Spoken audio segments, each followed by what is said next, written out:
शहजाद लीजिए, आ गई आपकी बारी। आप थोड़ा सा अधीर हो गए। मैंने अधीर रंजन चौधरी नहीं कहा, मैंने सिर्फ अधीर कहा। अच्छा शहजाद, ये पश्चिम बंगाल के जो आंकड़े हैं ये वाकई चौंकाने वाले हैं, क्योंकि पश्चिम बंगाल को लेकर खुद प्रधानमंत्री मोदी ने कहा था कि सबसे बड़ी विक्ट्री हमारी यानी कि बीजेपी की और एनडीए की वहीं से होने वाली है। कल के एग्जिट पोल और अब हमारा एआई एग्जिट पोल भी लगभग एक सी तस्वीर पेश कर रहा है। देखिए अनुराग जी, सबसे पहले तो मैं अधीर नहीं हो रहा हूं, परंतु कल भी आपके एंकर ने मुझे समय नहीं दिया। मैंने कहा ना, आज भी सो बात रही। शहजाद सुनिए ना, अपने समय को अपने एक्सपर्ट कमेंट में लगाइए। देखिए ना, ऐसा है कि मुझे अपने समय का कैसे चयन करना है वो मुझ पे छोड़ दीजिए। अच्छा ठीक, मैं राष्ट्रीय प्रवक्ता हूं एक पार्टी का, मैं अपनी पार्टी की बात रखने आया हूं। यदि मेरी पार्टी की बात, उन्होंने कहा कि 140 करोड़ लोगों का अपमान होता है, जब त्रिवेंद्र जी ने एक बात करी, मुझे बताइए कि जब 2014, 17, 19, 22, 23 में नतीजे आते हैं और समाजवादी पार्टी और कांग्रेस पार्टी कहती है कि ईवीएम गड़बड़ है, तब जनता का अपमान शोभना यादव को नहीं दिखता।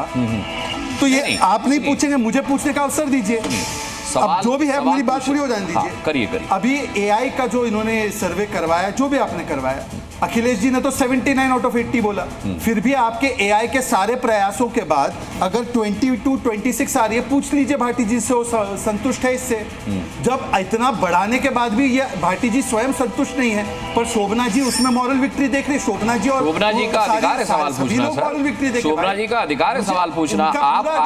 आप उनका जवाब दे सकते हैं, लेकिन आप उनके सवाल को खारिज नहीं कर सकते। नहीं, सुनिए सवाल को खारिज। शहजाद पूनावाला, आप तो इतने बढ़िया प्रवक्ता हैं और सारे एग्जिट पोल आपको विक्ट्री दिखा रहे हैं। मुझे इस गुस्से का, सुनिए, मुझे इस गुस्से का ना कुछ लॉजिक नजर नहीं आ रहा सर। गुस्सा आपके एग्जिट पोल पे नहीं है। हाँ, गुस्सा इस बात का है कि कम से कम फेयर होने का नाटक तो कीजिए। नहीं, देखिए सवाल हर तरह के पूछे जाएंगे। शहजाद हर वाक्य में अगर टोकेंगे तो नहीं, टोक नहीं रहा मैं कह रहा हूँ सवाल को छोड़ दीजिए। सवाल पूछना उनका अधिकार है। मैं भी अपनी बात रखूं। बिल्कुल रखिए। देखिए, मैं तो पहले दिन से, जब कल भी आपने 10 एग्जिट पोल दिखाया, तब भी मैंने बोला कि आंकड़ा तो 4 तारीख को आएगा। आज भी मैं कह रहा हूं आंकड़ा 4 तारीख को आएगा। एग्जिट पोल डायरेक्शन बता सकते हैं। ये एग्जिट पोल उत्तर प्रदेश में भी डायरेक्शन दिखा रहा है जी। बाकी के एग्जिट पोल्स भी सेम डायरेक्शन ही दिखा रहे हैं। और आज एक एग्जैक्ट पोल आ चुका है, ये आर्टिफिशियल इंटेलिजेंस छोड़िए और एक्चुअल रिजल्ट आज अरुणाचल का आया है। उसमें मुझे लगता है कि अरुणाचल प्रदेश में पूरे नॉर्थ ईस्ट का इन्होंने प्रोपेगेंडा और उनकी जमात ने जो मीडिया में बैठते उन्होंने बनाया कि मणिपुर के बाद घुसने नहीं देंगे। आज मुझे बताइए, अरुणाचल प्रदेश में कांग्रेस 0 है। कुछ लोगों को बुरा लग रहा होगा, उसका फ्रस्ट्रेशन दूसरों पे निकालते, बड़े नेताओं पे, मुझे समझ में आता है।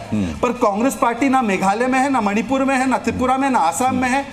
आज उत्तर प्रदेश में 2 बार रिपीट हुई है सरकार, उत्तराखंड में 2 बार रिपीट, गुजरात में कई बार रिपीट, मध्य प्रदेश में कई बार रिपीट, हरियाणा में 2 बार रिपीट, त्रिपुरा में 2 बार रिपीट। मुझे बताइए 2011 के बाद कांग्रेस की कोई सरकार रिपीट हो रही है? आप बताइए, ये परफॉर्मेंस और डिलीवरी नहीं है। जनता अगर बीजेपी को वोट करे तो दिग्भ्रमित हो गए। एक बात बताओ शहजाद, इस प्रकार से जो एमवाई फैक्टर से प्रभावित हो शहजाद, ये